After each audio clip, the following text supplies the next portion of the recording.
station, Manx Radio. This is Judith Lay welcoming you to Manx Radio and to the podcast of this week's edition of At Your Service. Manx Radio.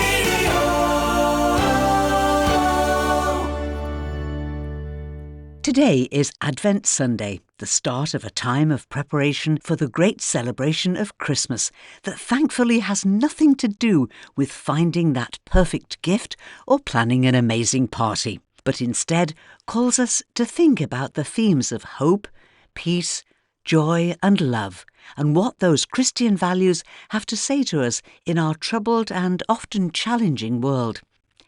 If you'd like to spend a little time each week exploring those themes, then you might enjoy going through Advent in the company of Bishop Tricia. She's prepared a series of 4 reflections, and they're available as podcasts, videos, and a booklet too. They're not long, so they'll fit in even the busiest day. But there's plenty in them to make us think. Later in the programme, I'll give you details of how you can find them. But first, some music. Let's begin the season with probably one of the best-known Advent hymns.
the combined voices of the St Michael Singers and the Coventry Singers with the Advent hymn, O Come, Emmanuel. Next weekend, a new ministry will begin here on the island. A new person coming to work here in a brand new role. Next Saturday morning, Reverend Catherine McPhee will be inducted as the Isle of Man's first ecumenical church minister. Catherine will be employed by the United Reformed Churches in Ramsey and Douglas for 50% of her time, and for the other 50% she'll be working with people of all faiths and none, across organisations, community groups and other church denominations too. Catherine joins us from Merseyside, where she's been looking after 2 United Reformed churches, and her new appointment with us was announced just as I was about to spend a few days in Liverpool, so I took the opportunity to have a chat with Catherine at her church in Hunts Cross. To get the full background on this appointment, we need really to go back to February of this year, which was when I first met Reverend Catherine McPhee. In addition to her 2 churches on Merseyside, she'd taken on the role of interim moderator, meaning that she was travelling regularly to the island, caring for the United Reformed Churches in Ramsey and Douglas, following the retirement of Reverend Dawn Mather, and helping the churches to decide on their needs for the future.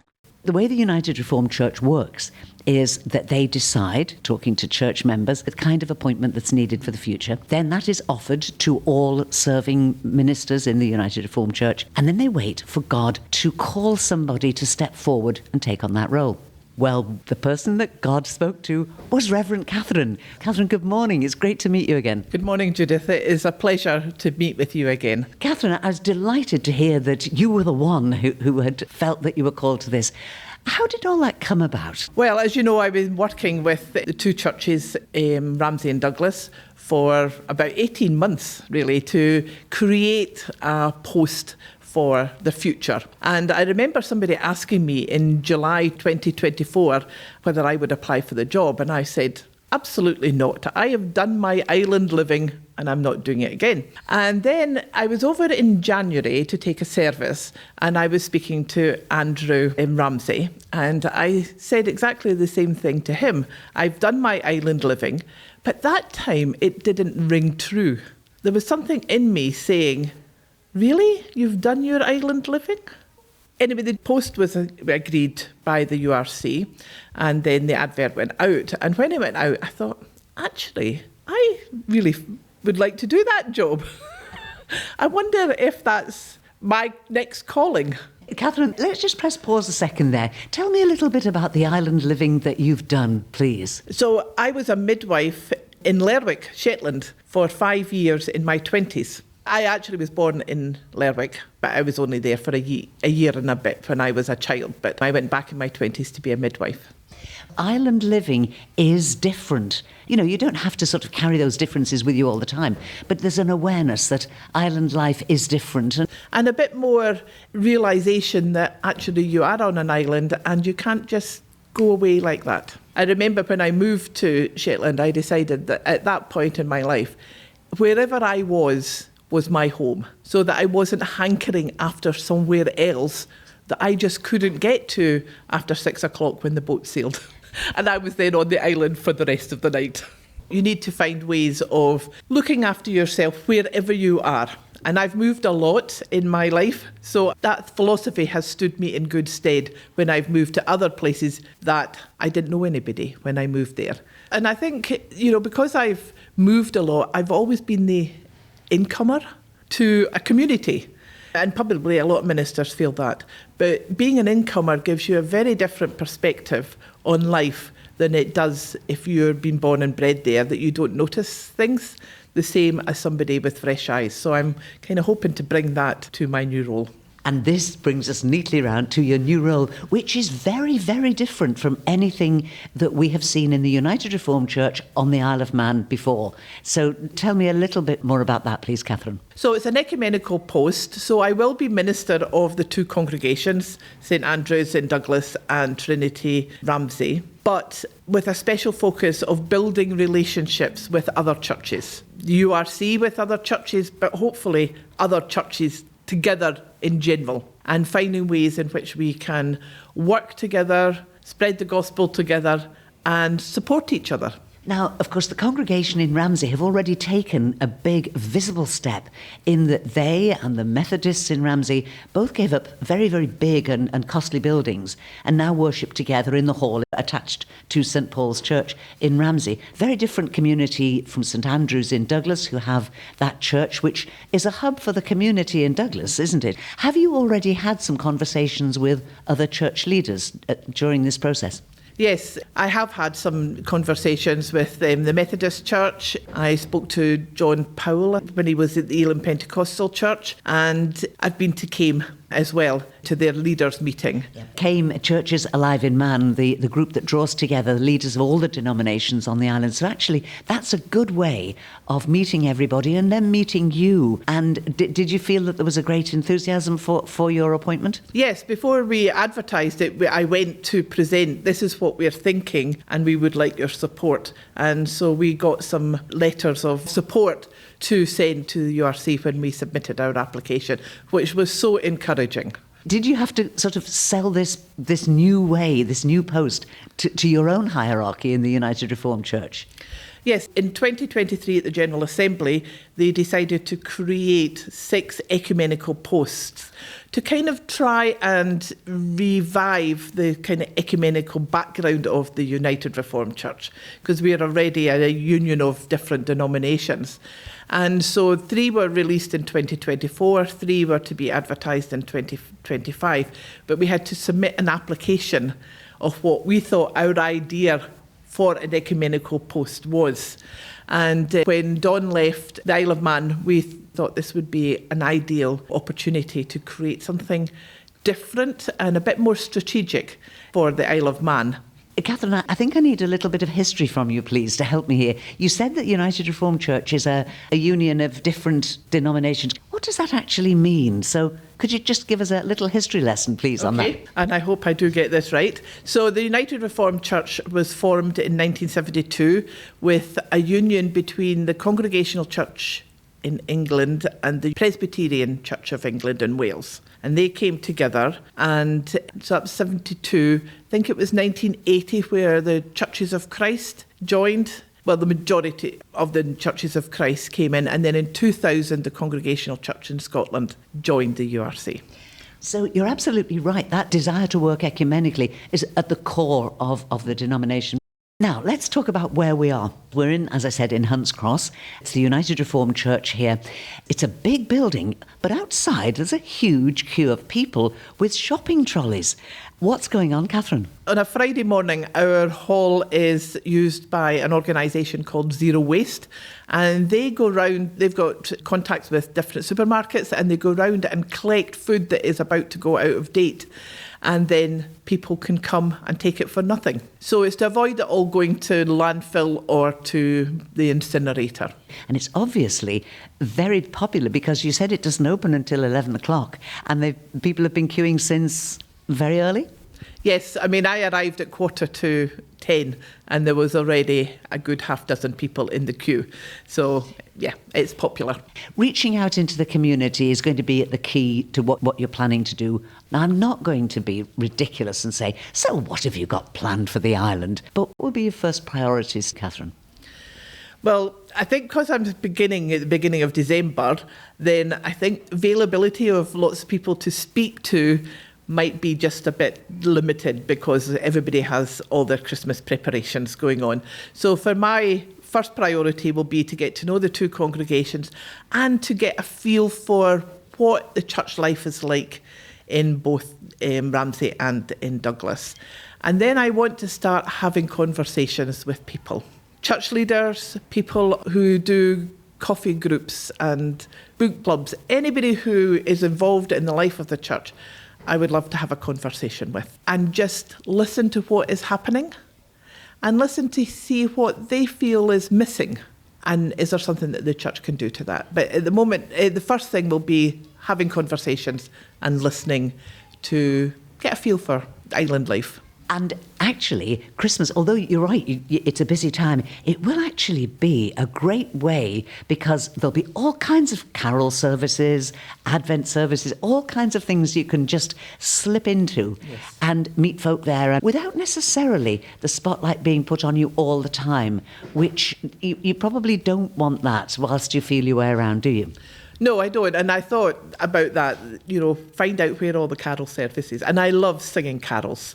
So that will be a pleasure for me to actually attend those carol services. But just find out where they're having their coffee mornings. Where can I pop in and have a coffee just for, half an hour or so? So in your preparations, and, I'm not underestimating what it takes to move across, to pick up your entire life practically and emotionally and move it. Have you felt through the process that God's hand is very much on your shoulder in this? Absolutely. I mean, I didn't fully realise how more difficult it is to move from Liverpool to Douglas than it is to move from Fraserburgh to Liverpool. But despite all that, I am so excited to be coming. So I can feel, if it wasn't the right thing for me, these things would be getting me down. And I'd be like, why did I do that? But I'm not feeling like that at all. I'm like, I can't wait. I'm in this kind of difficult position because I can't wait to get to the Isle of Man. I'm really excited about it. I had to give 3 months' notice. I could have easily gone in a month. But then there's the sadness of leaving behind my current congregations and making sure that ministry is finished well. So I have to kind of damper some of that enthusiasm when I'm with them so that I'm not kind of, I can't wait to get to the Isle of Man, and they're feeling that they're being left behind. I completely understand that. The one thing, Catherine, that we haven't explored is your hobbies and interests. So what kind of things do you like doing? One of the things I've taken up in the last 3 years is quilting. And I'm hoping to have a room dedicated to quilting in my new manse. But I also love to bake. And I've not really had opportunities in Liverpool to bake as much as I did in my previous ministry. So I'm looking forward to, because I know definitely at St Andrews I will have opportunities to bake. Trust me, Catherine, you're saying all the right things. Craft, sewing, quilting, cake. But being serious about this, you see that hospitality is very much at the core of ministry, don't you? I do. I think when we get together and have coffee and cake or just share a meal together, we let our inhibitions down a wee bit, our walls down a wee bit, and we just be ourselves. So I would love to explore how to use hospitality in this ecumenical post. How do we get churches working together? Do we start with coffee and cake? That's what I'm hoping, that we can just get to know each other over lots of cake. And then once we know each other, we then can work together. And yes, meeting with people and sharing a meal with them was one thing that Jesus did a lot. And how can we do that? How can we show hospitality to each other, but also to the stranger in our midst? How can we show hospitality to them as well?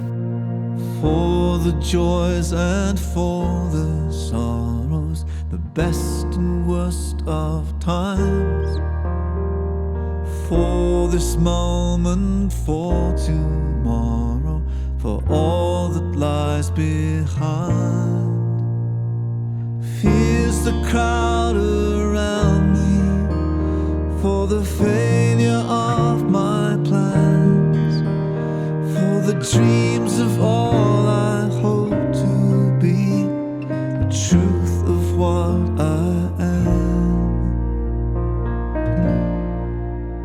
For this I have Jesus, for this I have Jesus, for this I have Jesus, I have Jesus.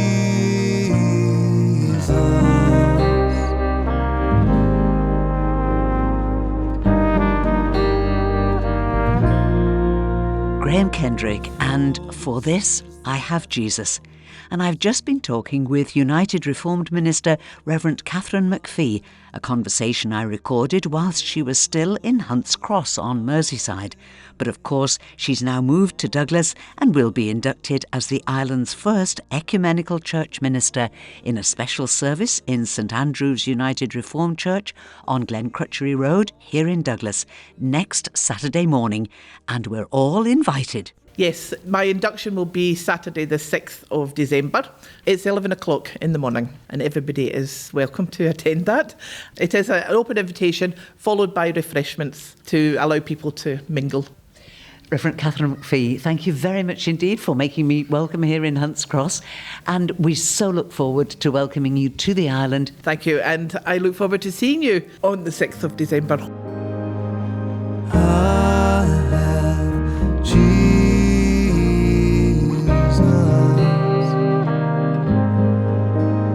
Oh, I have Jesus.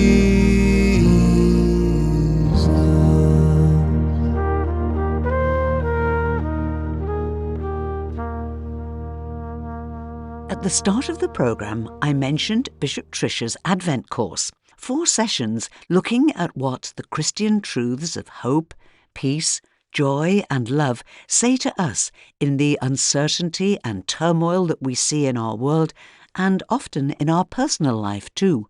Each podcast includes a Bible reading and a reflection by Bishop Trisha. Ideas for reflection and suggestions for how we might root the particular Advent value in daily life can be found in the booklet that is part of the course. Bishop Trisha's reflections are also available as individual videos. I've tried to make it as straightforward as possible for you to access all this material. If you go to the podcasts via the Manx Radio website, you'll find 2 At Your Service podcasts today. One is this programme and the other one is At Your Service Through Advent with Bishop Trisha. And in those podcast notes, I've put a link to the website where you can easily find all the rest of the course material, the videos and the notes. The first podcast is all about hope, even in times of darkness. Human beings can survive for 5 weeks without food and 5 days without water, but can't survive 5 minutes without hope.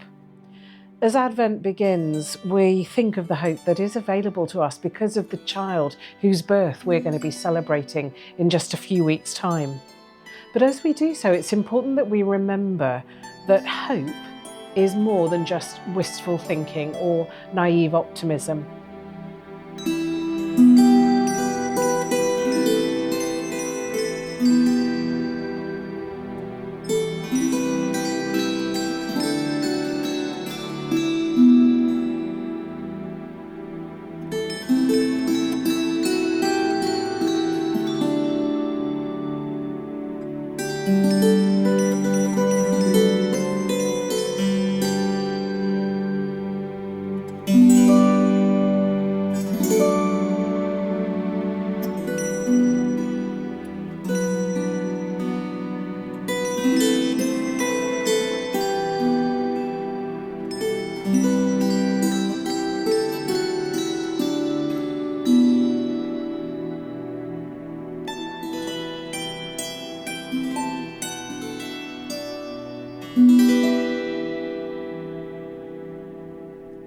And now it's time to take a look at another packed notice board. Let's take a look at services for today, Advent Sunday. And we start in the Cathedral in Peel this afternoon at 3:30, where Bishop Trisha will lead an Advent liturgy with music by the Cathedral choristers, with a warm welcome for everyone. Also this afternoon, there's an Advent carol service in Trinity Methodist Church at Rosemount here in Douglas. Music and readings by candlelight with the Balagary Singers, soloist Mandy Griffin and organist and musical director Gareth Moore. And that service in Trinity Rosemount is this afternoon at 4 o'clock. This evening, the Meadowside Choral Society will be at the Howe Methodist Chapel at 6:30 with a programme of music for Advent. And also this evening at 6:30, there'll be a candlelit Advent Songs of Praise at Dorby, a service of light with hymns chosen and introduced by people from the church and community. Refreshments will be served after the worship. On now to this Friday the 5th, and it's the first Friday Christmas soup lunch in the Abbey Church Hall in Ballasalla. Call in between noon and 1:30 for homemade soup, bread, seasonal treats and fruit and drinks, and an optional just for fun quiz. Eat as you like and pay what you can using the anonymous brown envelope system. It's Almost Christmas is a special event on Friday the 5th of December in Orrisdale Chapel on the Kirkmichael Loop Road, and that starts at 6:30. The guest speaker is Ned Kenyuk, a Manx farmer from Santon. The chairman is Gordon Clegg, and at the keyboard is Pauline Ellis-Brew. A plate of food to share would also be most welcome. And the Lonvain Ladies Choir, under the direction of Christine Bragazzi, invite you to join them for A Taste of Christmas, a seasonal concert with special guest Simon Fletcher. That's this Friday evening, the 5th, in Union Mills Chapel Hall. There'll be stalls to browse, a raffle and refreshments, and admission is just £4. Doors open at 7 p.m. for a 7:30 start.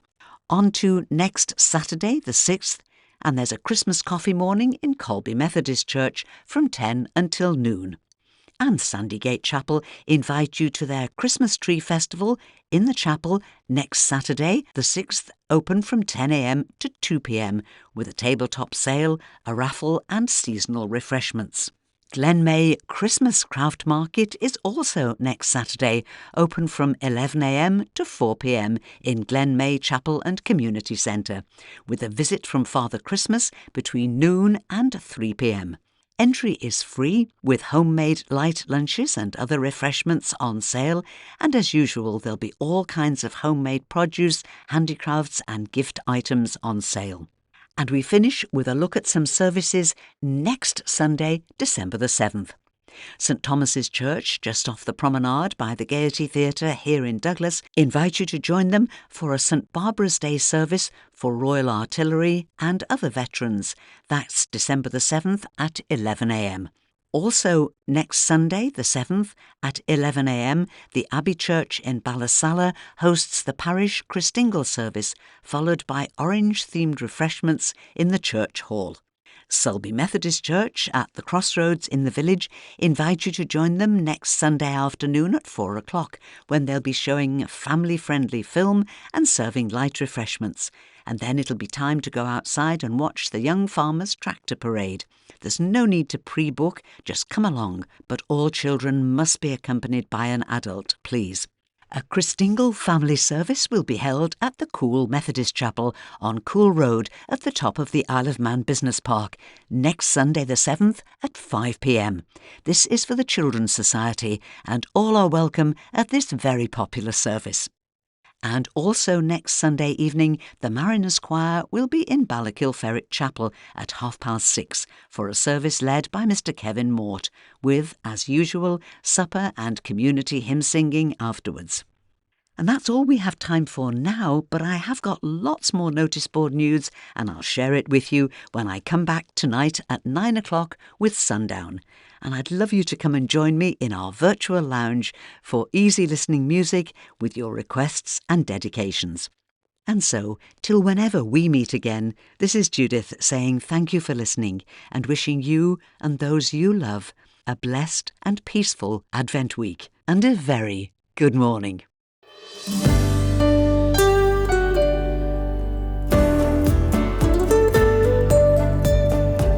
The Nation Station, Manx Radio.